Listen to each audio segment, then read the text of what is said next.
Albert Gallatin, 1761–1849, was a prominent Swiss-American politician, diplomat, and economist who played a key role in shaping the early United States government. He is perhaps best known for his tenure as Secretary of the Treasury under Presidents Thomas Jefferson and James Madison, a role in which he oversaw significant fiscal policies that helped stabilize the nation's finances during its formative years. Early life and education. Albert Gallatin was born on January 29, 1761, in Geneva, Switzerland, into a wealthy and aristocratic family.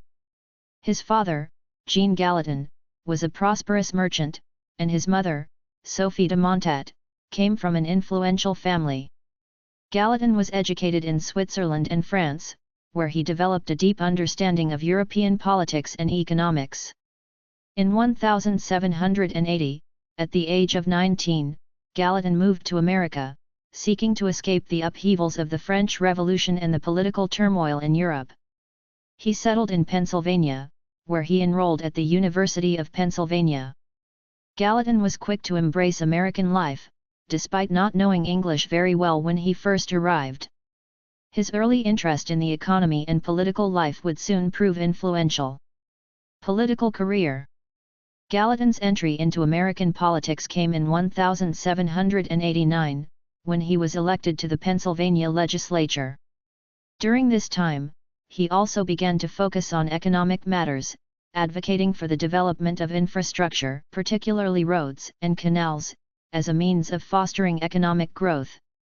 His deep understanding of economics and his strong political views on fiscal policy were evident early on. Gallatin's rise in national politics came in 1793 when he was elected to the U.S. House of Representatives.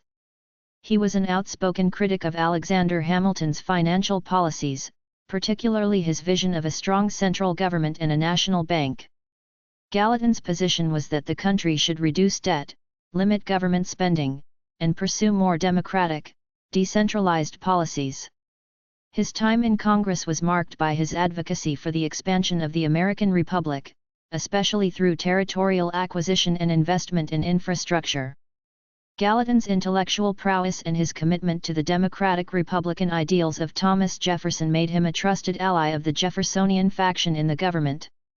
Secretary of the Treasury. In 1801, Gallatin was appointed Secretary of the Treasury by President Thomas Jefferson, a position he would hold for 13 years, the longest tenure of any Treasury Secretary in U.S. history. Gallatin's leadership of the Treasury during this time was instrumental in shaping the economic future of the United States. Gallatin's primary goal was to reduce the national debt, which had ballooned under the previous administration. He advocated for strict fiscal conservatism and sought to balance the federal budget by reducing unnecessary government spending. One of his most significant accomplishments was overseeing the reduction of the national debt from over $80 million in 1801 to about $45 million by the time he left office in 1814. His efforts were part of a broader Jeffersonian commitment to limited government and fiscal responsibility. Gallatin was also involved in several key economic policies during his tenure. He supported internal improvements like road building, which would later be expanded during the presidency of James Madison. Additionally, he was influential in the creation of the U.S. Treasury's first system of public finance, including the establishment of government bonds, which helped make the U.S. government's credit more secure. Diplomatic efforts in later years. Gallatin was also a seasoned diplomat. After resigning from the Treasury in 1814, he was appointed as the U.S. Minister to France and later to the United Kingdom. His diplomatic efforts were particularly important during the War of 1812, when Gallatin worked to negotiate a peace treaty with the British. In 1815, Gallatin returned to the United States, where he continued to be an influential figure in American politics. He became a senator from Pennsylvania and later played a pivotal role in the founding of New York University, NYU, in 1831. Gallatin's advocacy for public education and intellectual advancement was one of his lasting legacies. Gallatin's economic theories continued to be relevant long after his official retirement from public service. He advocated for what would later become known as free trade principles, favoring minimal government intervention in the economy. He also remained a proponent of infrastructure development, recognizing its central role in national prosperity.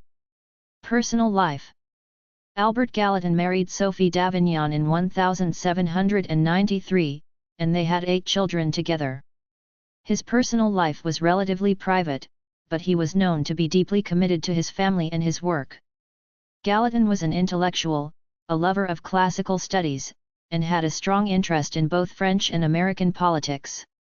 He was fluent in several languages, including French, German, and English, which helped in his diplomatic efforts later in life. Legacy. Gallatin's legacy is multifaceted. As a statesman and economist, he helped lay the foundations for the American economic system.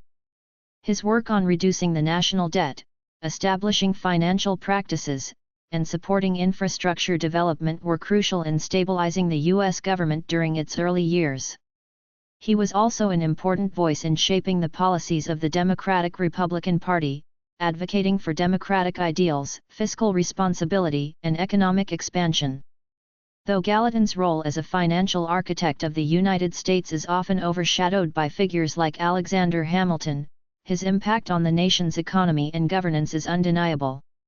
His ability to balance fiscal prudence with the expansion of government services, particularly in the areas of infrastructure and education, was an important contribution to the country's growth.